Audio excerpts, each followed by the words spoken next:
Isang paalala, ang video na ito ay ayon lamang sa aking sariling pananaliksik. Hindi ko nais na pilitin ang sino man na maniwala sa videong inyong matutunghayan. Kung hindi kayo kumbinsido sa mga impormasyon at taliwas ang inyong paniniwala sa kaalamang aking ilalahad, maaari kayong gumawa ng sarili ninyong pagsisiyasat para sa inyong kakontentuhan. Ang videong ito ay gabay lamang sa mas malalim na kaalaman at pag-intindi at hindi gawa ng isang profesional. Naniniwala ako na malaya tayong magbigay ng opinyon at suhestyon bilang malayang mamamayan ng Pilipinas. Maraming salamat po.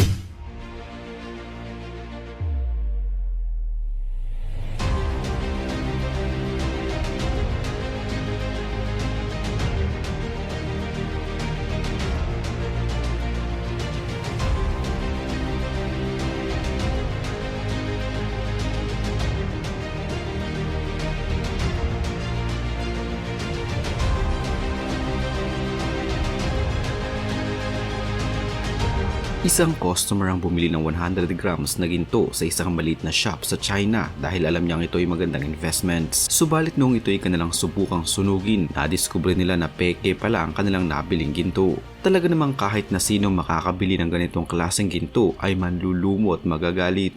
Sigurado din ako ng 100% ng mga bumili nito ay ibabalik nila ang kanilang mga ginto sa lalong madaling panahon. Ang ganitong klaseng mga insidente ay talamak ngayon sa bansang China. Maraming mga residente ngayon ng China ang naluloko at nabebentahan ng mga peking gold bars at malaking issue ito ngayon sa kanilang bansa. Paano nga ba nila itong ginagawa? Ang gobyerno ng China ay binibili ang lahat ng kaya nilang bilhing ginto sa kanilang bansa. Siyempre, nagmamadali din naman ngayon ang kanilang mga mamayan na bumili ng gold dahil inuubos na ito ng gobyerno. Ang ginto kasi ay ginto na kahit saang bansa mo ito dalhin. Ang halaga nito ay hindi bumababa at patuloy pang tumataas. Sa pagmamadali ng mga mamayan ng China na makabili ng ginto dahil baka maubusan sila ng kanilang gobyerno, papasok ngayon ang mga mapagsamantalang kawatan at magbebenta ng mga peking gold bars mula sa mga bakal, tanso, alloy at kung ano-ano pang mga klase ng metal.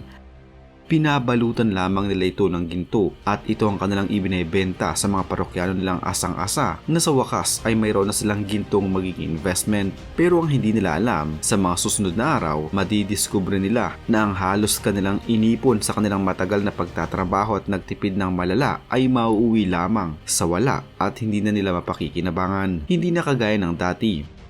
Ang gobyerno ng China ay hindi na ganon kalago pero hindi nila ito'y pinapalam sa kanilang mga mamayan. Sa katunayan, nakaban sa China ang paglalabas ng impormasyon o pagbabalita ng kahit anumang klase ng detalye tungkol sa pagbaba ng kanilang ekonomiya. Hindi din ito pwedeng pag-usapan dahil kung sakaling may otoridad na makarinig ang pinag-uusapan ng kahit na sino ang tungkol dito, tiyak na kulungan ang bagsak mo. Pero syempre, hindi naman basta-basta mananahimik ang mga tao ng China na hindi magsalita at ipagkibit balikat na lamang ang nangyayari sa kanilang bansa, lalo na kung sila ang pinaka-naapektuhan. Bukod dito, malaking porsyento ng mga manggagawa sa China ay nagtatrabaho para sa CCP. Syempre, alam ng mga ito kung ano talaga ang tunay na nangyayari sa kanilang gobyerno at hindi nila maiiwasang hindi ikwento ito sa kanilang kapamilya, kamag-anak o sa kanilang mga kaibigan.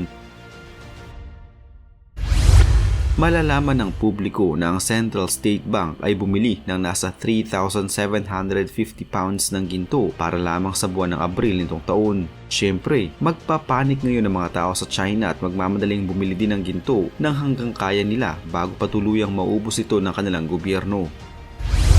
Pero dahil sa kakulangan ng transparency sa gobyerno ng China, wala silang ideya kung bakit binibili ng kanilang gobyerno ang halos lahat ng ginto sa kanilang bansa. At hindi din alam ngayon ng mga mamaya na bumili ng ginto kung ano ang gagawin nila sa kanilang nabili.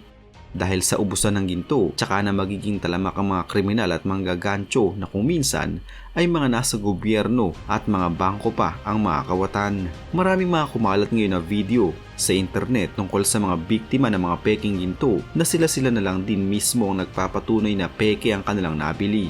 Marami ngayong mga tao ang biktima ng pagbili ng peking ginto. Ang ilan, dahil sa kamamadali nilang makabili nito, pinapatos na nila kahit pa ang mga gintong ibinebenta online. Kaya ang ending, peke ang kanilang natatanggap. Dahil sa hindi din naman alam ng mga customers kung paano talaga suriin ang totoong ginto, naglipa na ngayon ng mga scammers sa China na nagbebenta ng mga peking ginto. Ang tunay at purong ginto ay kikinang o kay magbabaga kung susunugin, pero ang peking ginto mangingitim kung ito'y susunugin.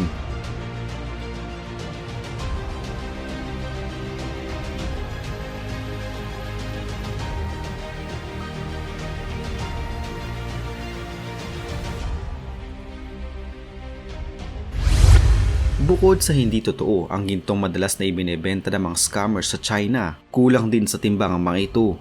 Kahit ang mga resibo at sertifikasyon na nagpapatunay sa pagbili mo ng totoong ginto ay nagagawa din nilang pekein. Habang ang mga tindahan naman na madalas ay nakakabenta ng maraming gold ay bigla na lamang nagsasara. Sa ganong modus, wala na ding mababalikan ng mga customers na nakabili sa kanila ng ginto.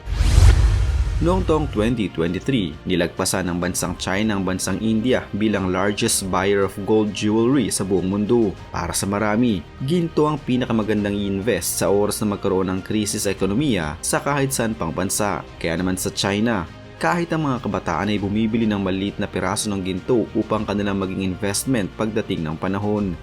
Kaya din mas lumobo ang konsumo ng gold sa China. Ayon sa World Gold Council, noong nakarang taon ay nakabili ang bansang China ng gold jewelries na umabot sa 60 tonelada. 10% itong mas mataas kumpara noong taong 2022. Nariyan ang sunugin nila ito, ipukpok, ibato, putulin at kung ano-ano pang paraan ang kanilang ginagawa. Mapatunayan lamang nila na ang kanilang nabiling ginto ay hindi pala mga totoong purong ginto. Nagkalat din ngayon sa mga kalsada ang mga tao na nag-o-offer ng kanilang serbisyo sa mga taong dumadaan para matukoy kung totoo nga bang ginto ang kanilang sinusuot. Ginagawa ng China ang ganitong pagbili ng maraming ginto dahil natatakot sila sa muling pagtaas ng halaga ng dolyar. Ito ay tinatawag nilang de-dollarization. Nais nila na ang ibang mga developing countries ay huminto na sa pakikipag-trade gamit ang US dollars. Sa halip ay ginto na syempre halos nasa China na. Pero syempre, kilala ang Amerika na hindi basta-bastang bansa at hindi nagpapataig lalo na sa mga bansang kinaiinggitan nito. At ngayon na mas lumakas ang katayuan ng dolyar sa pandaigdigang ekonomiya, nagkukumahog ang China na mabili ang halos lahat ng ginto sa buong mundo. Muli, para maprotektahan ang kanilang lumalamlam na ekonomiya. Ayon sa lumabas na pag-aanalisa ng mga eksperto, nasa 4% ng gold reserve ng China ay peke o hindi totoong mga ginto. Pero ang mas masakit na katotohanan, ang mga peking ginto na ito ay wala sa kamay ng gobyerno ng China. Hindi ito nakatago sa kanilang kahadiyero. Ang mga peking ginto na ito ay binebenta ng mga korap na opisyales ng gobyerno at mga kawani ng bangko sa mga kawawa at walang mga kaalam-alam na mga mamayan ng China at sa ibang bansa. Ang mga mamamayan ng China na kasalukuyan ang naghihikahos at naghihirap para lamang makapag-save sila ng kanilang pera, ang kanilang matagal na pinaghihirapan at tiniis na wag gastusing pera na nauwi lang sa pagbili ng kapirasong bakal o lata. Ang yuan na currency ng bansang China ay mas bumaba pa ang halaga ng 12% kumpara sa dolyar ng Estados Unidos mula noong taong 2022 at patuloy pa rin itong bumababa habang lumilipas ang mga buwan. Kahit yata talagang anong gamit sa China ay hindi mo maaaring pagkatiwalaan. Kinokopya nila ang kahit anumang makita mo ngayon sa iyong paligid. Hindi na ito bago sa kanila dahil matagal na din nila itong ginagawa. Normal na lamang sa China ang kumopya ng mga kung ano-ano, makahakot lamang ng mga parokyano. Minsan, mas hinihigatan pa nila ang kanilang mga kinokopya at mas pinapaganda. Pero syempre, madalas ay pumapalya ang mga ito dahil iba pa din ang original at dumaan sa tamang pagpaplano at proseso ng pagkakagawa. Bilang kadalasan din sa mga kinokopya nila o kahit anong produkto o bagay na kanilang binubuo at ginagawa ay gawa sa mga mumurahing materyales at tinipid ang pagkakayari. Hindi na mahalaga sa kanila ang feedback ng kanilang mga consumers dahil ang mahalaga para sa kanila ay makagawa ng produkto sa pinakamabilis at pinakamurang pamamaraan. Pero tila mas lumalala na ngayon ang ginagawang pangloloko ng bansang ito. Kung maraming naglipa na ng panggagaya ng mga pera maging dito sa Pilipinas, sa bansang China maging ang mga gold bars ay pinepeke na rin. At ito ang nakakagulat, binibili naman ang mga ito. Lingid sa kanilang kaalaman na peke ang mga ito hanggang sa madiskubre na lamang nila.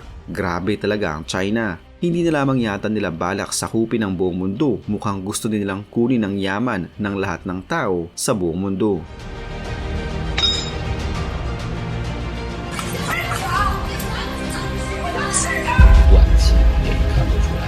短期我卖了一个铁丝头。